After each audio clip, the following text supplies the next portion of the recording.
নমস্কাৰ মই ৰাহুলে লৈ আহিছোঁ আগন্তুক হ'বলগীয়া অসম চৰকাৰৰ বিভিন্ন এক্সাম যেনে এডিআৰই আছাম পুলিচ ইত্যাদিৰ প্ৰতি লক্ষ্য কৰি কিছুমান ইম্পৰ্টেণ্ট এমচিকিউ তাৰে আজি ইণ্ডিয়ান পলিটিৰ পাৰ্ট 1 আলোচনা কৰিবলৈ ওলাইছোঁ আৰু ইতিমধ্যে মই বিভিন্ন ভিডিঅ'ৰ চুইচো সম্পূৰ্ণ কৰিছোঁ। যদি আপোনালোকে ভিডিঅ'বোৰ চোৱা নাই ভিডিঅ'টিৰ ডেছক্ৰিপশ্যনতে লিংকবোৰ পাব, পাৰিলে গৈ চাই ল'ব, কাৰণ তাতে মই বহুতো ইম্পৰ্টেণ্ট এমচিকিউ কিছু কাৰেণ্ট এফেয়াৰ্ছৰ পৰাও এড কৰা হৈছে, লগতে প্ৰিভিয়াছ ইয়েৰৰ কুৱেশ্যনো এড কৰা হৈছে, পাৰিলে গৈ চাই ল'ব। আৰু ইতিমধ্যে হৈ যোৱা ভিডিঅ'সমূহৰ যদি আপোনালোকে PDF ল'ব বিচাৰে তেতিয়াহ'লে মোৰ টেলিগ্ৰামৰ পৰা ল'ব পাৰিব। সকলোবোৰ PDF ইতিমধ্যে মই টেলিগ্ৰামত আপলোড কৰি থৈছোঁ। পিছে বলক পলম নকৰাকৈ আজিৰ পাৰ্ট 1 ভিডিঅ'টি আলোচনা কৰোঁ। 1 number question, which constitution was the first began with a preamble? কোনখন কনষ্টিটিউশ্যন প্ৰথম প্ৰিএম্বলৰ আৰম্ভণি হৈছিল বুলি সুধিছে। এ দিছে ইণ্ডিয়া, বি দিছে আমেৰিকা, চি দিছে ব্ৰিটেইন, ডি দিছে জাৰ্মানী। ইয়াৰ ৰাইট এনচাৰটো হ'ব বি, আমেৰিকা। আমেৰিকাৰ সংবিধানতে পোনপ্ৰথমবাৰৰ বাবে প্ৰস্তাৱনা পোৱা যায়। Next question 2 number, the term of preamble refers to. Preamble শব্দটোৱে কি সূচায় বুলি সুধিছে। এ দিছে প্ৰিফেচ, বি দিছে ইন, চি দিছে ফিচাৰ্ছ, ডি দিছে ফিউচাৰ। ইয়াৰ ৰাইট এনচাৰটো হ'ব এ, প্ৰিফেচ।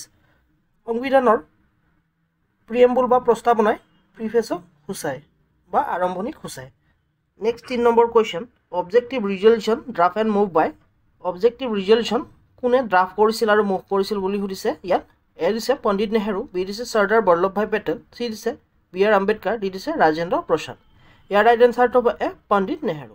পণ্ডিত নেহেৰুৱে অবজেক্টিভ ৰিজলিউশ্যনখন ড্ৰাফ্ট কৰিছিল আৰু মুভ কৰিছিল। Next question 4 number, preamble of Indian constitution has been amend in which year? ভাৰতৰ সংবিধানৰ প্ৰস্তাৱনা কোনটো চনত সংশোধনী কৰা হৈছিল বুলি সুধিছে। এ দিছে 1976, বি দিছে 1978, চি দিছে 1995, ডি দিছে 1998। ইয়াৰ ৰাইট এনচাৰটো হ'ব এ, 1976। অৰ্থাৎ 1974 চনতে ভাৰতৰ সংবিধানৰ প্ৰস্তাৱনা সংশোধনী কৰা হৈছিল আৰু এই প্ৰস্তাৱনা এবাৰে সংশোধনী কৰা হৈছে আৰু এই সংশোধনী 42nd কনষ্টিটিউশ্যনেল এমেণ্ডমেণ্ট এক্ট 1976 চনত অনা হৈছিল আৰু এই সংশোধনীকে মিনি কনষ্টিটিউশ্যন অফ ইণ্ডিয়া বুলিও কোৱা হয়। Next question 5 number, how many time amend the preamble of Indian constitution? ভাৰতৰ সংবিধানৰ প্ৰস্তাৱনা কিমানবাৰ সংশোধনী কৰা হৈছিল বুলি সুধিছে। ইয়াত এ দিছে 1, বি দিছে 2, চি দিছে 3, ডি দিছে 4। ইয়াৰ ৰাইট এনচাৰটো হ'ব এ, 1। ভাৰতৰ সংবিধানৰ প্ৰস্তাৱনাক বৰ্তমানলৈ এবাৰে সংশোধনী কৰা হৈছিল আৰু সেই সংশোধনীটো অনা হৈছিল 1976 চনত আৰু এইটো আছিল 42nd বা 42তম সংবিধান সংশোধনী। Next question 6 number, in which year the constitution assembly was form? কোনটো বৰ্ষত সংবিধান সভা গঠন কৰা হৈছিল বুলি সুধিছে। এ দিছে 1934, বি দিছে 1946, চি দিছে 1947, ডি দিছে 1950। ইয়াৰ ৰাইট এনচাৰটো হ'ব বি, 1946। অৰ্থাৎ 1946 চনতে ভাৰতৰ সংবিধান সভাখন গঠন কৰা হৈছিল। Next question 7 number, in which year regulating act pass by British parliament?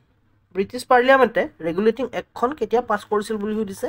এ দিছে 1773, বি দিছে 1784, চি দিছে 1781, ডি দিছে 1833।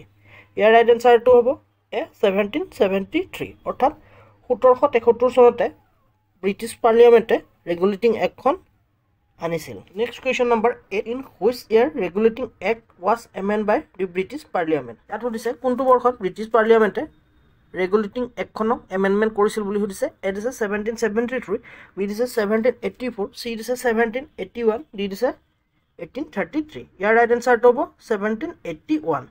অৰ্থাৎ ইয়াৰ ৰাইট এনচাৰটো হ'ব C. Next question 9 number question, which act was the final step toward centralisation in British India?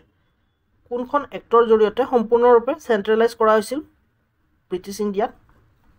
এ দিছে regulating act 1773, B দিছে act of settlement 1781, C দিছে পিটছ ইণ্ডিয়া এক্ট 1784, ডি দিছে চাৰ্টাৰ এক্ট 1833।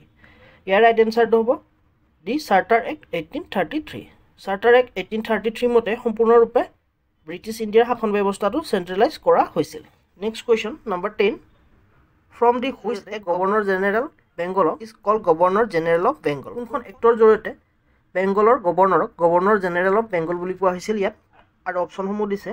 ইয়াত দিছে ৰেগুলেটিং এক্ট 1773, বি দিছে act of settlement 1781, C দিছে Pitt's India act 1784, D দিছে charter act 1833। ইয়াৰ ৰাইট এনচাৰটো হ'ব A, regulating act 1773 regulating act 1773 মতে বেংগলৰ গভৰ্ণৰক গভৰ্ণৰ জেনেৰেল অফ বেংগল বুলি কোৱা হৈছিল নেক্সট কুৱেশ্যন 11 নম্বৰ এটো কাৰেণ্ট এফেয়াৰ্ছৰ পৰা লৈছে কাৰণ ৰিসেন্টলি বড়ো সাহিত্য সভা অনুষ্ঠিত হৈ গৈছে হে এটো কাৰেণ্ট এফেয়াৰ্ছত আছিল in which year the Bodo Sahitya Sabha was establish কোনটো বৰ্ষত বড়ো সাহিত্য সভা এস্টাব্লিশ কৰা হৈছিল বুলি সুধিছে এ দিছে 1950 বি দিছে 1951 সি দিছে 1952 ডি দিছে 1953 ইয়াৰ ৰাইট আনসাৰটো হ'ব সি 1952 অৰ্থাৎ 1952 চনতে বড়ো সাহিত্য সভা স্থাপনা হয় সো আজিলৈ মানে আশা কৰো মোৰ ভিডিওটিৰ জৰিয়তে আপোনালোকে উপকৃত হ'ব যদি ভিডিওটি ভাল লাগিছে লাইক কৰিব কিবা আপগ্ৰেড কৰিবলগীয়া থাকিলে মোক কমেন্ট কৰি জনাব পাৰে আৰু যদি কোনোবা আপোনালোকৰ বন্ধু বান্ধৱী বা আত্মীয় কুটুম অসম চৰকাৰৰ বিভিন্ন এক্সামৰ প্ৰস্তুতি চলাই আছে পাৰিলে তেওঁলোকৰ হয়তো চেনেলটো শ্বেয়াৰ কৰি দিব আপোনালোকৰ এই সৰু শ্বেয়াৰটোৱে হয়তো তেওঁলোকৰ আহিবলগীয়া এক্সামত সহায় হ'ব পাৰে তদুপৰি যোৱাৰ আগতে চেনেলটো সাবস্ক্ৰাইব কৰিবলৈ নাপাহৰিব আজিলৈ ইমানে পুনৰ এটি নতুন ভিডিওলৈ অতি শীঘ্ৰে লগ পোৱাৰ প্ৰতিশ্ৰুতিৰে আজিলৈ ধন্যবাদ